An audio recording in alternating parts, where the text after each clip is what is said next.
Today I'm going to share with you a great recipe for an everyday sourdough loaf. Now, I don't know if you're aware, but sourdough has been around for thousands of years. So if people thousands of years ago could make bread, so can you. This is a very simple recipe. It doesn't require any major kneading. It's easy on your hands. It's not going to be laborious or difficult. It just takes time. Sourdough, like all amazing things, takes time. So we have to be patient, but it's a super simple recipe. The directions are step by step to make your life easier with little work. The product is an amazing loaf of sourdough that everyone you want to share it with is going to love. Welcome to Farm Bread. I'm Kate, and I make simple, delicious artisan breads here on our little backyard farm.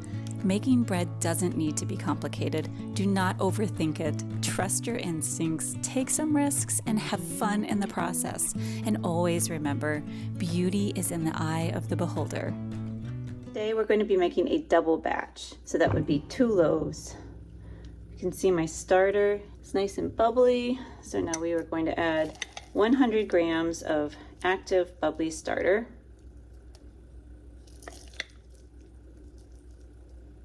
Make sure you zero out your scale and set it to grams. So zero out your scale, and we're going to be adding 375 grams twice. So we're adding 750 grams of water.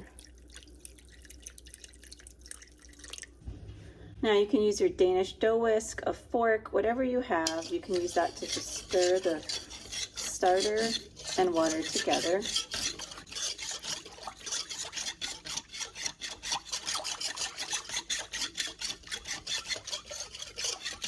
I do love my Danish dough whisk for how it incorporates. I will definitely put a link below. They're super inexpensive off Amazon.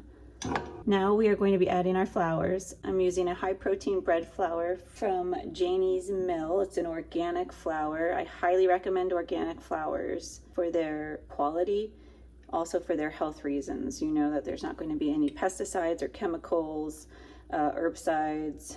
Okay, so I'm going to zero out my scale, and now we are adding 1,000 grams of beautiful high protein bread flour. Remember, this recipe is doubled. If you're just doing a single batch, go ahead and just do 500 grams and reduce everything in half. And last but not least, we are adding our pink Himalayan salt. And I'm going to add about 20 grams of pink Himalayan salt. Now the fun part, we get to mix everything together. It's that simple. Those are the only ingredients we're going to be using today. I am working with a cracked wheat. I'm trying to experiment with cracked wheat and flaxseed. So I will have a video coming out about that soon, and that's really fun and exciting. It's something I've been wanting to do for a while, so I can't wait to share that. But for now, super simple, 4 ingredients: salt, flour, water, and a bubbly active starter. So, I mean, it's amazingly simple. We're gonna start stirring this together. Now what I like to do is just start in the middle and keep rotating in the center. And you'll see that while it looks like it's not doing anything, it's starting to come together really nicely. And just keep doing this. That way you don't spill flour all around the edges, and it's easier on your hands too. I'm just gently stirring, especially because I have a double batch. You wanna take a load off your hands and preserve your elbow grease until you really need it. Can you see how that comes together so nicely? Now I can kind of go in and start incorporating those flour that's up on the sides. This is another reason I love this whisk, because you can kind of come at it from any angle, and the dough just kind of pushes through the coils, or I don't know what you want to call it, the wire.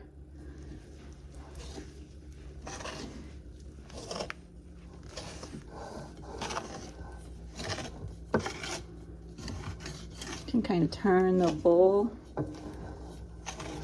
as you're trying to pull the flour into the center.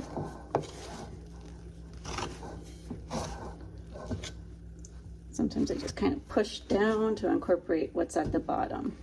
With this higher hydration, I find that it does help to do a few more folds, but it's not necessary. You will still get a beautiful loaf that everyone will love without all that folding. So you can see how it's come together. I feel like, you know what, we're at a good spot. I'm gonna go in with my hand and just make sure all the ingredients are incorporated. Pull up from the bottom. I mean, you see how minimal this is in effort. It's really a beautiful process. All right, it's nice and sticky. See that? This feels kind of like a wet, sticky mush. Doesn't resemble a dough right now. And that is what it's supposed to look like. I'm gonna clean my hands. I am gonna let this rest for about a half an hour, and then I will come back and kind of pull the dough up with a few folds, and then I will let it rest all day. Now, what I would recommend if you have time and you're gonna be around the house, come back, you know, like say 2 hours, 2 to 3 hours later, pull the dough up, rotate the bowl, pull it up again, do a couple of folds. That is going to strengthen the glutens. It's going to help with the rise of your dough, and also with the crumb. So if you can do that, great. If not, don't worry about it. If you want to just try this out for now and save the folds for later for your next loaf, as kind of a trial and error process, do that and see what the difference is between the two. Super simple, friends. I'm telling you, this is a great way to start your day. I'm going to come back in a half hour. Like I said, I'm going to fold. I'm going to leave it for the day on the counter at room temperature for the bulk rise. And then we'll come back later tonight once I get home from work, and I will try to do another fold at that time. Did you see how simple that technique was? We have 4 ingredients. We have flour, water, salt, and our bubbly active starter. It's so simple. And then coming together, how the dough, I just stirred it very gently in the bowl until the flour all integrated in with the water. This is such a simple process. It's been done for thousands of years. And I think there's something to be said about that. Let's keep the simplicity. Let's not make it overcomplicated. We don't need to kill our hands trying to knead a dough. This is gonna be a beautiful loaf when we're through with it. I have family coming in town this weekend, and while I absolutely love experimenting and playing around with ingredients and bread making in general, one thing that I love even more is being able to share it with friends and family. And my uncle is actually really getting into bread making as well. So it's been really fun to have that conversation with him and to be able to help him as he kind of grows in his bread making experience. So I'm super excited to share this. And I think that's also part of bread making, right? It's like, we love the process, we love making it, but we're really making it to have an experience with those that we love, right? Bread making, what I find, it's just a wonderful way to bring people together. Food in general is a wonderful way to bring people together. Let's keep our process simple. Let's keep it easy and fun so that when we actually sit down and share it with those that we love, we can all really partake and enjoy the entire experience of it. I just checked the time and I have to get to work. So it hasn't sat as long as I would like, which is typically about a half hour to an hour. It's been about 20 minutes. So I'm just gonna come in, I'm gonna do a quick fold and shape this into a ball for its bulk rise throughout the day. And then I get home around 4. So at 4 o'clock, I'm gonna come in and do another fold and we'll see how it goes. You can see that this is now not just a sticky mess, right? You can see that even just a 20-minute sit has allowed the glutens to kind of mingle a little bit, and it's coming together a little bit better. If I let it sit more, it wouldn't be as sticky, and it would be a little bit more stretchy. So we'll do this a few times. And then I'm just gonna let it sit. All right. I'm gonna cover it with plastic wrap, then a tea towel, and then head to work. And And you can always reuse your plastic wrap. You don't have to use a new sheet every time. I typically reuse it until I get a nice hole and I can't use it anymore. All right, it's been about 8 hours. The dough has been rising all day. I just got home from work and I think it's looking about double in size. What I'm gonna do, because I missed out on the opportunity to add in any folds throughout the day, I'm gonna do a quick fold right now just to help with strength and rise. And then in about an hour or so, I will come back and I will shape it and put it into a proofing basket. And then after that, I'm gonna throw it into the refrigerator because we've got a big schedule tonight with soccer for the kiddos and I just don't have time to bake, but tomorrow morning I do. So that is another beautiful thing about making bread, especially sourdough, is most of the time you can throw it in the refrigerator and let it rest for a few hours or overnight until you're ready to bake it. And that will actually help with the fermentation. So I'm going to start and do a quick fold. I'll let you see how I do that. You don't necessarily need to do that at all. That's an optional step for you, okay? And if your dough looks like it's ready at 8 hours, by all means, put it in the proofing basket and you can put it in the refrigerator. You don't have to do this step at all. Okay, you can definitely see this has increased in size. This is looking good.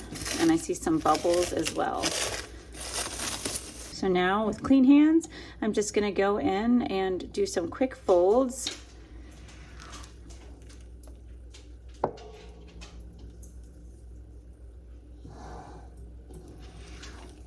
You can always wet your hands too before you do this, which I did not do. There we go. It just helps with the sticking. There we go.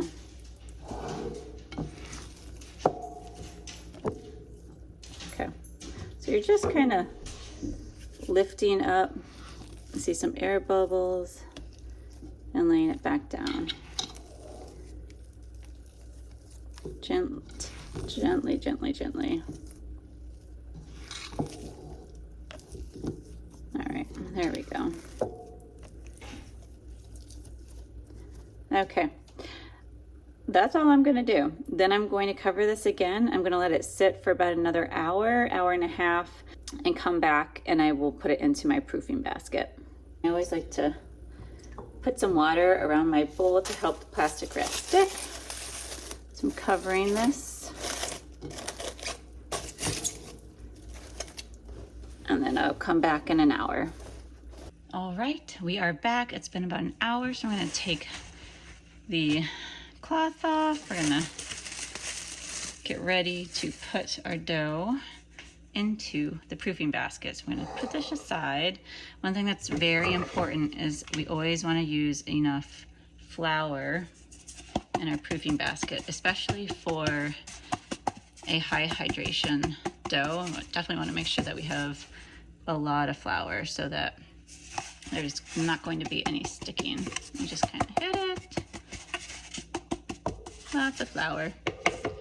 Now I am going to flour my surface, my work area. Oh yes, this is moving nicely. So we're going to pour this out onto our work area.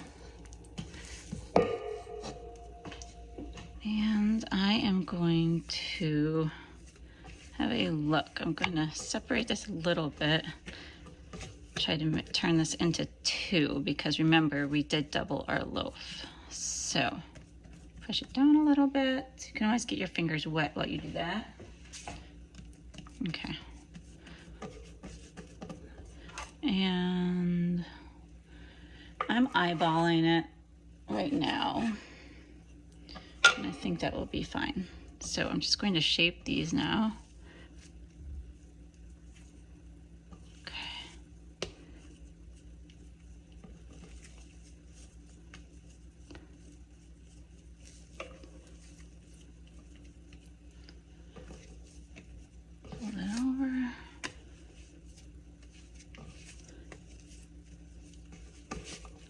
Just like so for now. Let them sit for a few minutes and then I will come back to them in about 5 minutes do the final shape and put them into the baton.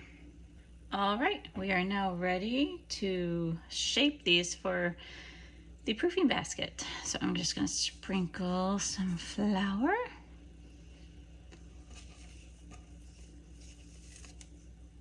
Kind of flip it over. Again. Again. And then one last time. Tuck the ends. Kind of pinch the ends. Remember, if you need some water, you can get water, or you could get flour. There we go.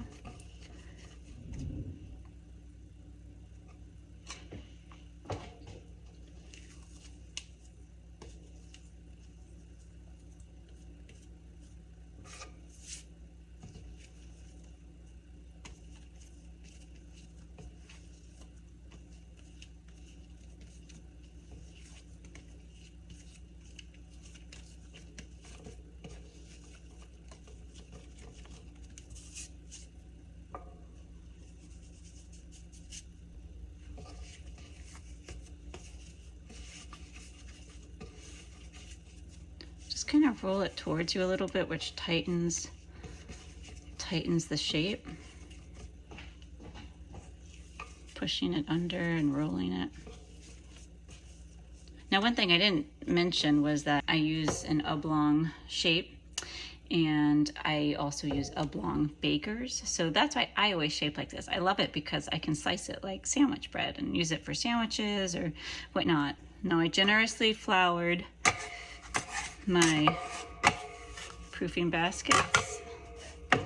I'm just going to set them in, seam side up, and I'm going to cover that one in a minute. Right now I will pick this one up, tighten the shape, just going under again, set them in, seam side up. Before I cover these, I am going to sprinkle them generously with flour, so that the plastic wrap does not stick in the morning. All right, I'm gonna set these in the refrigerator and leave them overnight. And tomorrow morning I will come back and we will bake them. Good morning, everyone. We're back and we are ready to take our loaves out of the refrigerator. They have rested in the fridge overnight. Now I'm going to take them out. I'm going to set them on the counter. I am going to preheat my oven, and I'm also going to make sure that I put my clay bakers in the oven cold at the start of the preheat so that they warm up as the oven warms up. And especially when you're using clay, you want to make sure that you do that. Otherwise, and I know from experience, you will crack your clay bakers. And that's a horrible thing to have happen. So definitely always make sure if you're having a clay baker, you are preheating, and if you are preheating your oven, that you preheat with your clay baker inside of it. Let's take our bread out of the refrigerator and set it on the counter. So I had them gently covered with a cloth over top, and I have my plastic wrap. All right, so one thing I do like to do is actually take my proofing baskets and place them on the oven while I am starting to preheat the oven. It just adds a little extra oomph and warmth while they are coming to room temperature, help kind of speed up that process a little bit. So you're going to want to go ahead and preheat your oven to 450 degrees.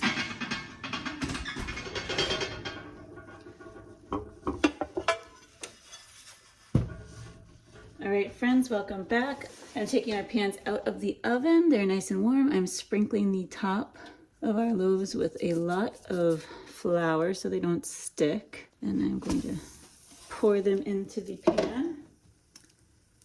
Now I will score the top to help with the ear.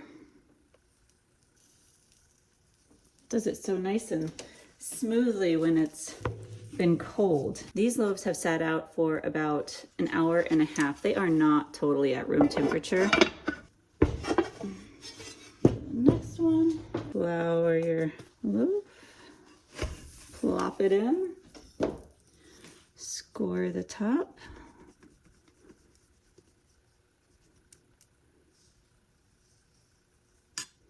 These gloves are great. I got them off Amazon for, I think, under $20. They allow you to hold the pans really well.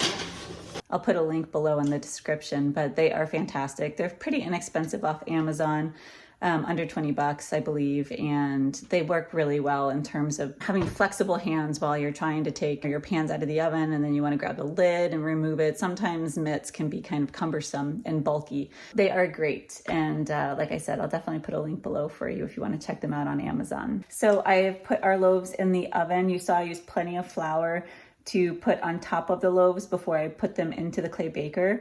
That's a must. And then I scored the top of each loaf to help create that beautiful ear.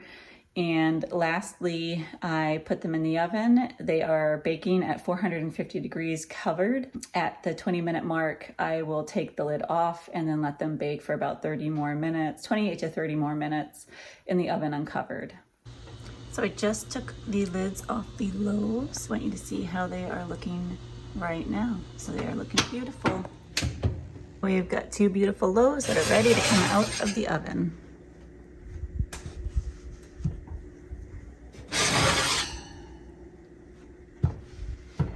Now I'm going to transfer each loaf over to a drying rack. Here we have two beautiful loaves.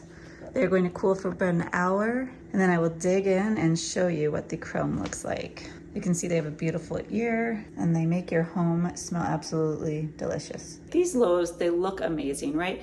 But they're not perfect. I did not follow a recipe precisely. I definitely adjusted according to my schedule. I had to go to work for the full day yesterday. I made the dough, I mixed it in the morning before I left. Was I able to come and do some folds during the day? No, but when I got home from work, I did. I did one round of folds, and then about an hour later, I shaped the dough, put it in a proofing basket, and plopped it in the refrigerator because I was off to a soccer game. There are a lot of steps involved, but each step really requires minimal time and effort. My hands are not completely tired from kneading. A lot of this is passive time. Adjust timings that are gonna work for your schedule and make your life easier, right? Because at the end of the day, if this isn't a fun process for you, if it's not making your life enjoyable, then you're not gonna do it, right? And that would just stink, because if it's something that you love and you really want to be able to share it with your friends and family, then you should be able to do that. Look at this beautiful loaf of sourdough. I'm going to cut down the center just for you to see.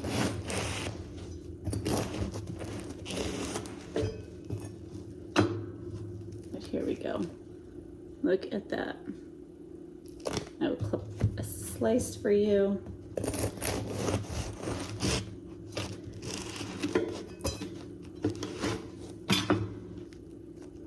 Not too dense, it's moist. This isn't a perfect loaf of sourdough, but you know what? None of your friends and family are going to complain that it's not good enough.